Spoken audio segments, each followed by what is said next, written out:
ሰላም የተስተማሪ ቤተሰቦች ያደመጣችሁ ያላችሁት ዘውትር ሮብ ተዘጋጅቶ የሚቀርብላችሁ የአይምሮ ጥላ ፕሮግራም ነው። እኔ ካርሎ ኤርቶላ እባላለሁ። የፈጠራ ሥራ ባለሙያና የሥራ ፈጣሪ ነኝ። ላለፉትም 10 ዓመታቶች የተለያዩ ህልሞችን እውን በማድረግ ተሰማርቻለሁ። እኔ ደግሞ አበባ ፋንታውን እባላለሁ። የሲቪል መሐንዲስና የአማራጭ ሕክምና ባለሙያ ነኝ። ስራዎቼ የሚያጠነጥኑት የሰውን ልጅ ሙሉ አቅም በመግለጥ ላይ ነው። የማይዳሰሱት ሐሳብና ስሜቶቻችን በሚታየውና በሚነካው ዓለም ያላቸውን ተጽዕኖ የምንማማርበት ልዩ ጉዞ። መስጠቱን አብረን እንቋደስ። እንዴት አረፈዳችሁ አድማጮቻችን። እንደተለመደው የአይምሮ ጥላ ክፍል 6ን ይዘንላችሁ መጥተናል። ዛሬ በጣም ምርጥ የሆነ ርዕስ አለን። ከሱ በፊት ደግሞ እንደተለመደው የሳምንታችንን ተሞክሮች አካፍለናችሁ ወደ ዋናው እንገባለን። አሪፍ 2013 እንዴት ይዟል? ያው ያለፈው ሳምንት እንደተናገርኩት ለኔ ሁሌ አመት በዓል ነው። ለአዲስ ነገር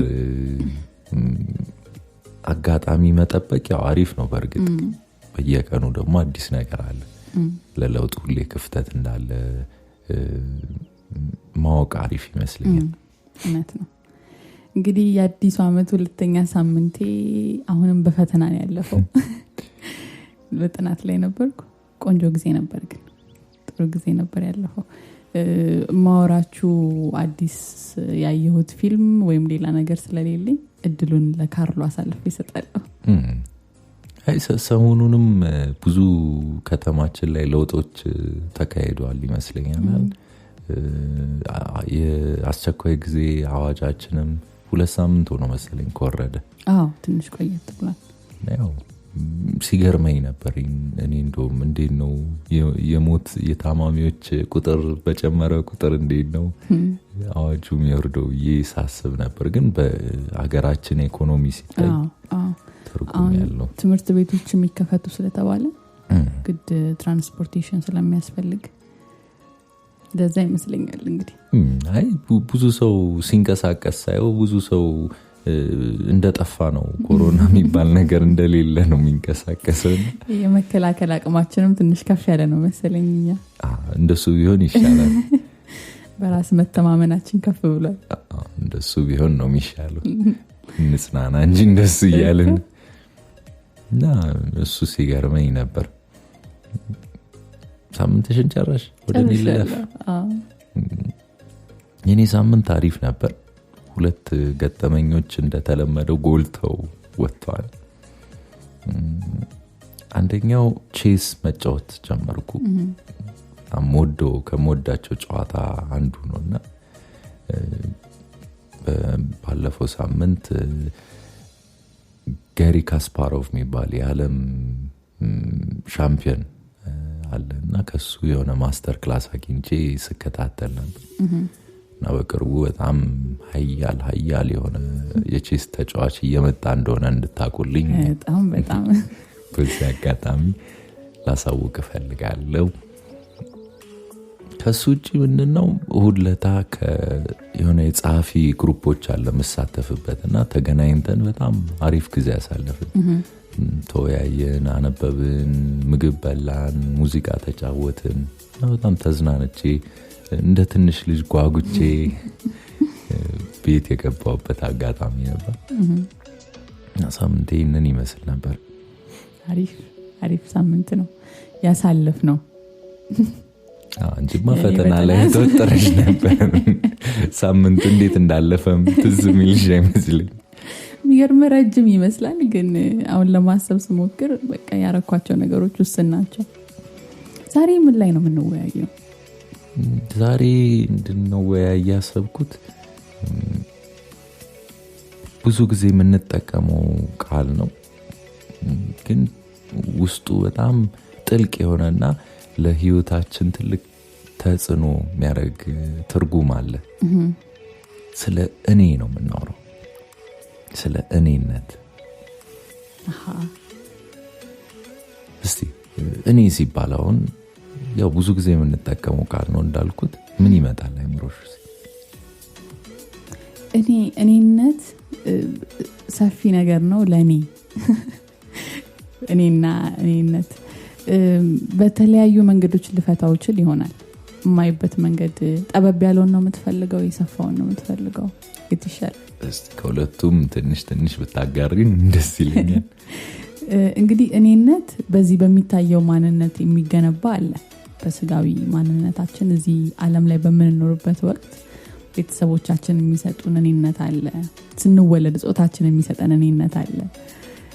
በኋላ ትምህርታችን የሚሰጠን እኔነት አለ። እየሰፋ ይመጣል። የምንወደው የምንጠላው እያለን የምንከፋፍለው ነገር ይኖራል።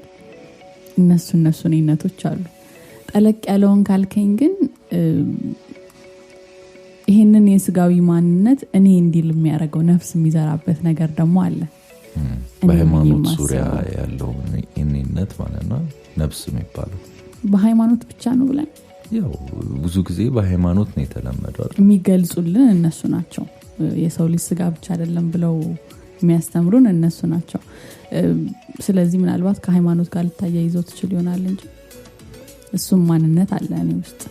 ይሄን ስጋዬን ስጋ አድርጎ ነፍስ ዘርቶበት እዚህ ምድር ላይ የሚያራምደኝ ለምሰራው ነገር በሙሉ ኃይል ደግሞ የሚሰጥ ሌላ እኔነት አለ፣ ጠለቅ ያለ ማንነት። እንደዛ ነው ከፍዬ የማያቸው። አሪፍ አካሄድ ይመስለኛል።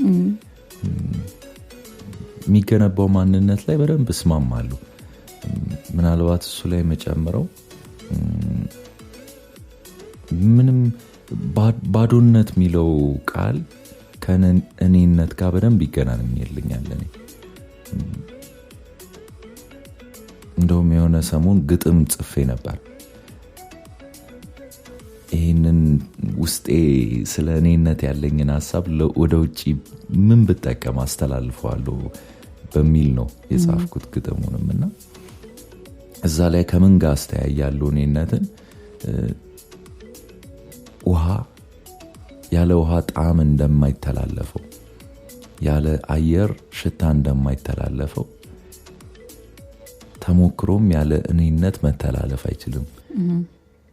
ግን ውሃም ጣዕም የለውም በተፈጥሮ። ሁሉንም ጣዕም ቢያሻግርም ጣዕም የለውም። ሽታም ደግሞ በአየር ቢተላለፍም አየር በራሱ ሽታ የለውም። እና እኔነትም ተሞክሮ ቢያስተላልፍም ተግባሮች፣ ሀሳቦች፣ ስሜቶች በእኔነት ቢገለጹ እኔነቱ ራሱ ባዶ ነው የሚል እይታ ነው ያለኝ። እና ስለ እኔነት እንደሱ ነው ማሰበው። ባዶነት ጋር አስተያየው ስለዚህ ያው የተገነባው እኔነት ያው ፐርሰናሊቲ ነው መሰለኛል በእንግሊዘኛ የሚባለው። እሱ እንዳለ ሆኖ የነፍስም ሐሳብ በደንብ ማስተናገደው ሐሳብ ነው። ግን እኔነት ዋና ውስጣዊ ማንነቱ ባዶነት ይመስለኛል። የማስተላለፍ የመሸከም ተሸካሚ አካል ነው የሚመስለኝ። ከምን ጋር ተገናኘልኝ እንደሱ ስትል? እኔ የምረዳው አሁን ይሄ ባዶነት ያልከውን ነገር እኔ የምረዳበት መንገድ ምንድነው?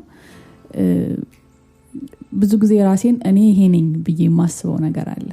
ለምሳሌ እኔ የምችለው ነገር ይሄ ነው፣ እኔ ደግሞ ማልችለው ነገር ይሄ ነው ብዬ ማስቀምጠው ነገር አለና የምር አልችልም ካልኩት ሁኔታ ጋር ስጋፈጥ ግን የምችልበትን መንገድ ሳገኝ አይቻለሁ ራሴ ውስጥ።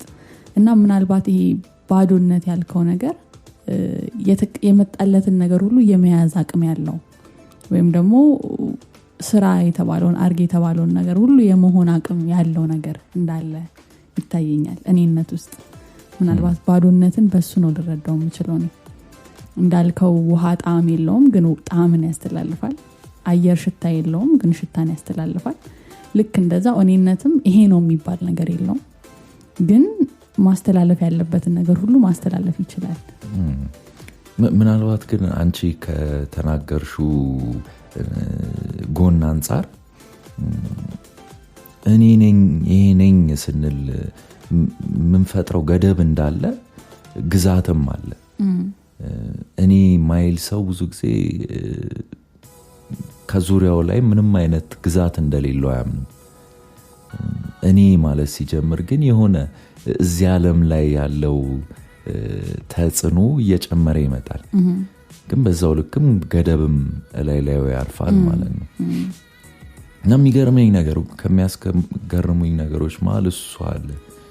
የሰው ልጅ እኔ የለኝም በቃ እኔነትን መጠቀም አልፈልግም ቢል ሰው ልጅነቱን እስከ ማጣት ራሱ ሊደርስ ይችላል፣ ህብረተሰቡ ስለማይቀበል ማለት ነው እንደዚህ ነገር። እና ምናልባት እሱ ራሱ ትልቅ ፈተና ይመስለኛል። ውስጣችን እኔ ብለን የምናምነውን ነገር ለህብረተሰቡ ማካፈል፣ በዛው ልክ ደግሞ ህብረተሰቡ ስለኛ የሚያስበው ነገር እኔ የምንለው ብቻ በቂ አይመስለኝም። ሌላ ሰው ከዙሪያችን ያለ ሰው ስለኛ የሚያስበውም ነገር አለ። ስለዚህ ሁለቱ እንዲጣጣሙ ማድረግ ራሱ በህይወታችን ሁሌ የምንጠራው ነገር ይመስለኛል። እኔ ደግሞ ምን አስባለሁ ካንተ ሐሳብ ጋር ሙሉ በሙሉ እስማማለሁ። ግን ደግሞ በጣም ፈታኙ የሚመስለኝ አንድ ሰው ስለራሱ እኔ ነኝ ብሎ የሚቀበለውን ነገር መፈተን መቻሉ ነው። አሁን ማህበረሰብን ማሳመን ወይም ደግሞ ማህበረሰቡ ስለኛ ያለውን ምስል መቅረጽ አንድ ነገር ሆኖ እያለ እኔነቱ እንደ ገደብም ይሆናል፣ ቅድም እንደተናገርከው እንደ ግዛትም ግን ይሆናል። ስለዚህ ገደቡንም ግዛቱንም አንድ ሰው እንዴት ነው ውስጡ ማጣመር የሚችለው? ራሱን እንዴት ማስፋት ይችላል? በዛው መጠን ደግሞ ግዛቱን እንዴት ማስፋት ይችላል? እንግዲህ ከረፍቷ በኋላ በደንብ እንወያይበታለን። መልካም።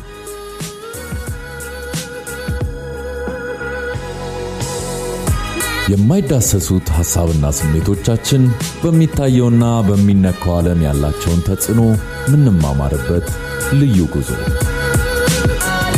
የአእምሮ ጥላ ምስጠቱን አብረን እንቋደስ።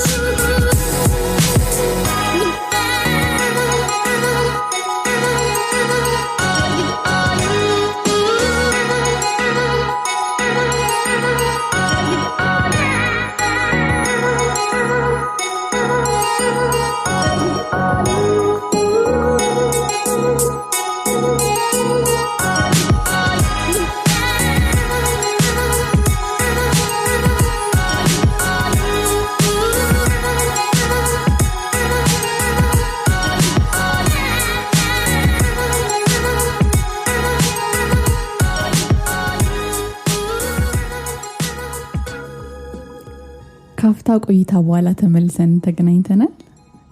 ዛሬ ስለ እኔነት እያወራን ነው። እንግዲህ የአእምሮ ጥላ ዋናው ዓላማው ምንድነው? ሐሳቦችን እያነሱ ውይይትን መፍጠር፣ በዛ ዙሪያ እንድንነጋገር ማድረግ ነውና አድማጮቻችን ስለዚህ ነገር ትንሽ እያሰቡን ቢሆን እንደቆዩን ተስፋ እናደርጋለን። በነበረን ረፍት ስለ ግዛት እያወራን ነበር። ስለ ግዛትና ስለ ገደብ አይደል?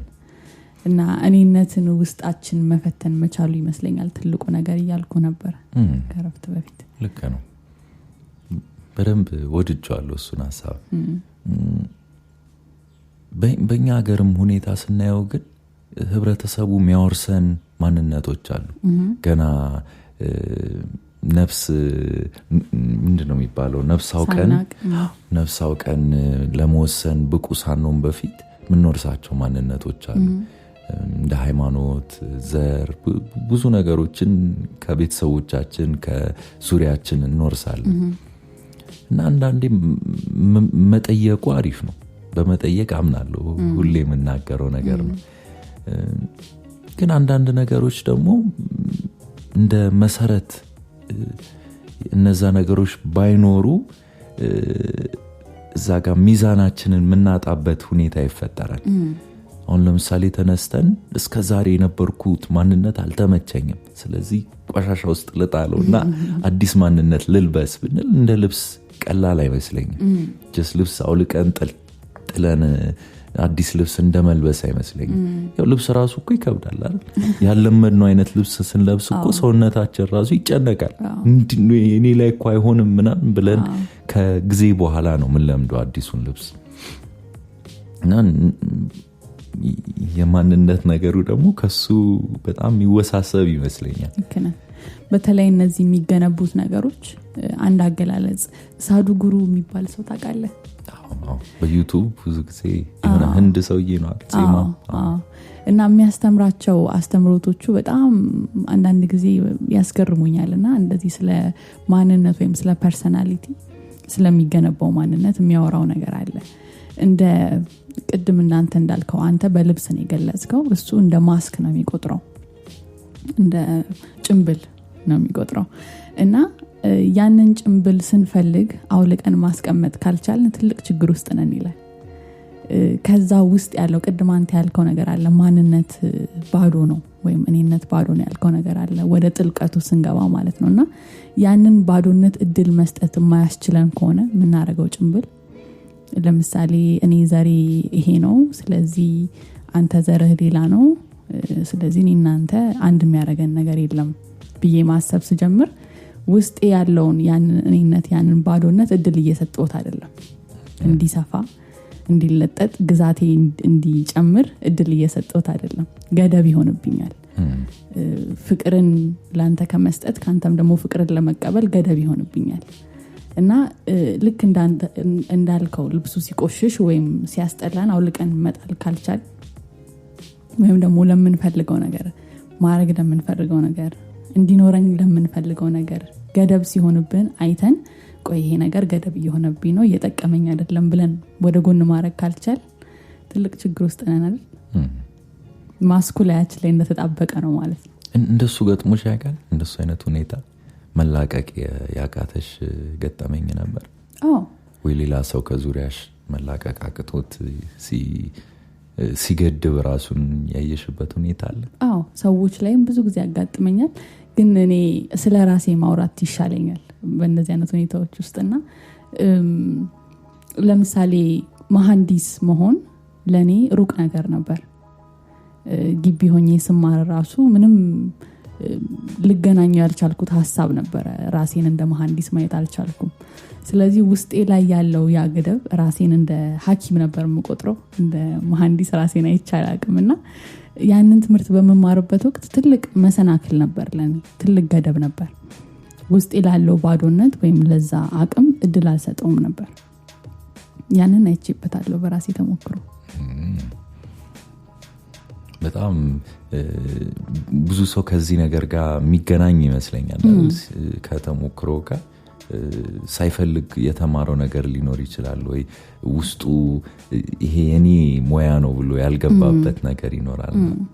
በጣም ወሳኝ ይመስለኛል። ራስን ማዳመጥ እንዳለ ሆኖ እያለ የምፈልገውንም ማልፈልገውም ማወቅ ጥሩ ሆኖ ግን ያ ባዶነት ደግሞ ሁሉን ነገር መሆን እንደሚችል ማመን መቻል እድል መስጠት ይመስለኛል።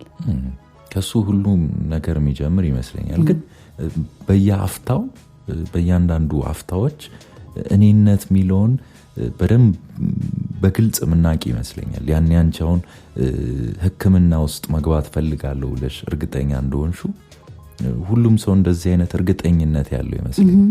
ያንን እርግጠኝነት መከተል መቻልም ትልቅ ዋጋ ያለው ይመስለኛል። እውነት ነው። ያን እርግጠኝነት መፈተን መቻልም ጥሩ ነው ብዬ አስባለሁ። መፈተን አሪፍ ነው። ግን የራስሽን እርግጠኝነት የምትፈትኝ ከሆነ እንዴት በህብረተሰቡ ፊት ወይንም በዓለም ፊት ለፊት እንዴት ትቆሚያለሽ? ውስጣዊ እርግጠኝነትሽ ከሌለ እሱ የሚከብድ ይመስለኛል። እውነት ነው። የሚያስፈልግ ይመስለኛል እርግጠኛ መሆን ውስጣችን ባለው ነገር።